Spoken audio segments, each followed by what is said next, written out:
Hello everyone and welcome back to QuicksaveTV. Now, if you think it's a tutorial video about how to climb on the rooftop of the house, no, that is not. It's actually the third video of the Skyrim lore series in which we take a look at Skyrim books and read them. Let's continue to go ahead and read. Today we're gonna read the Varieties of Daedra by Arania Drethan, healer and dissident priest.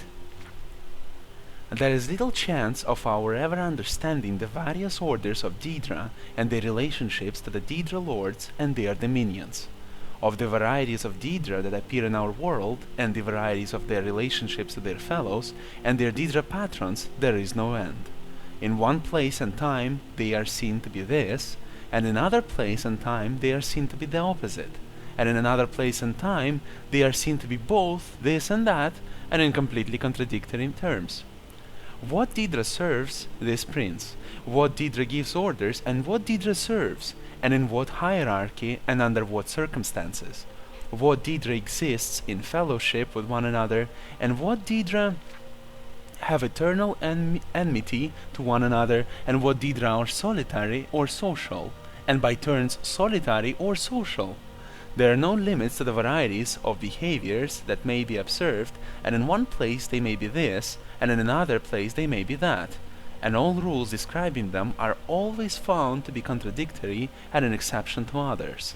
Further, from whom may we seek answers to our questions about these orders?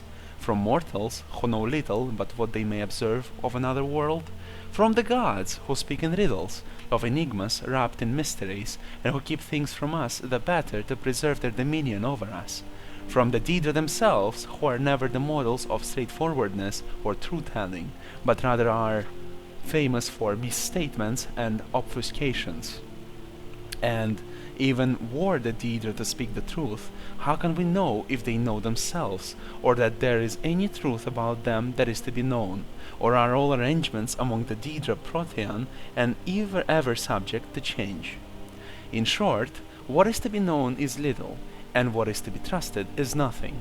These things being said, I shall venture to relocate what I have observed and heard of the relationships of the servants of the Lord Dagon in my brief service to the Telvanni wizard David Fear, where I sought him out and offered to bring peace to the victims of Corporus on his sanitarium. Once the prophecies of the Incarnate had been fulfilled, and Dagath-ur had been destroyed, and the blight had been banished from the island of Vardenfell forever. David Fear told me that he, by choice, trafficked only with two Daedra powers, Mehrunes Dagon and Azura. Azura, he said, knew and understood all things, and declined to speak of these things, or only spoke in riddles. Mehrunes Dagon, on the other hand, out of pride, fixity of purpose, and a predictable lack of subtlety in thought, knew nothing and understood nothing, and was inclined to speak freely and without falsehood. Deviath Fear said that Dagon's chief servants, the Dremora, were like him in pride, fixed purpose, and lack of subtlety, with the addition of the peculiar traits of honor and loyalty, both within their class and within their relationship to Lord Dagon. And Deviath Fear said that the Dremora were ordered into clans and castes, and these clans and castes were well defined. Individual Dremora might rise and fall in ranks, or move back and forth among clans, but only when regulated by complex oaths, and only in the will and the pleasure of their Lord Dagon. The Dremora referred to themselves as the king, the people, contrasting themselves to the other Daedra, whom they consider unthinking animals. The term Kinaz refers to a member of the Dremora race, he of the king.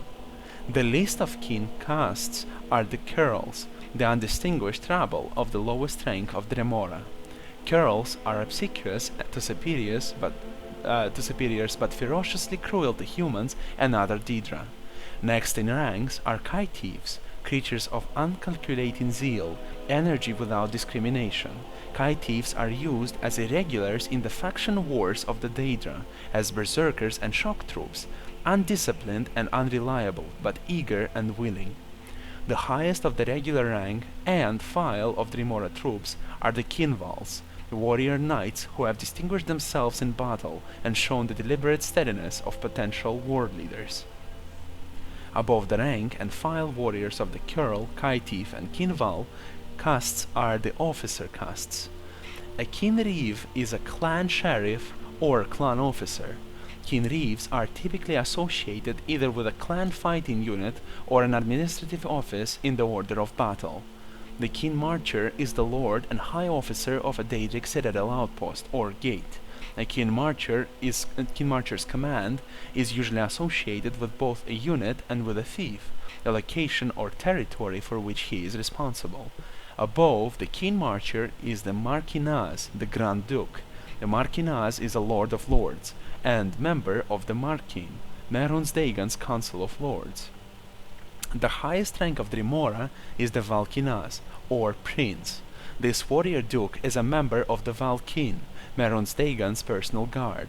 The Valkinaz are rarely encountered on Tamriel. Normally they remain by Merons Dagon's side or serve as commanders of operations of particular importance or interests to Dagon.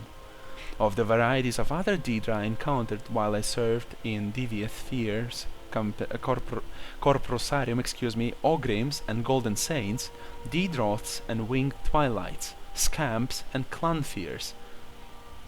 There is much that might be said, but little that is helpful or reliable. I did note, however, that when Devious Sphere sought a Daedra of a character like onto the Remora, but of greater power and greater inclination for independence and initiative, or solely as a master, he summoned Xivilai, who are like the Remora in personality and temperament, except that they hate subordination and are liable to disloyalty and betrayal when they feel they have not been treated with the proper deference and respect. The feral beast-like Daedra, like the Clanfear and Daedroth, appear in the service of many different Daedric powers, and may represent common creatures existing like wild animals in the wildernesses of Oblivion. Other savage, semi-intelligent creatures like Scamps and Spider Daedra may also be found in the realms of various Daedra lords. The case of the elemental Atronachs, on the other hand, is less certain. Flame and Frost Atronachs, for example, appear to be highly intelligent, but not all varieties of elemental Atronachs seem to be social or to have the power of speech. Devious Sphere preferred not to summon or deal with these creatures, had little experience with them, and showed no inclination to speculate upon their nature.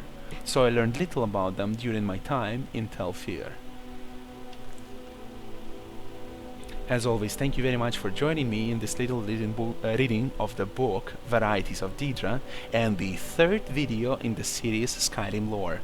If you would like to learn more about Skyrim, go ahead and check my other videos about it, Skyrim tutorials and Skyrim playthroughs. And thank you very much. If you liked the video, enjoyed my commentary and didn't mind my horrible accent, go ahead, like, subscribe and share with your friends. It was great having you here. Have a great day and bye bye.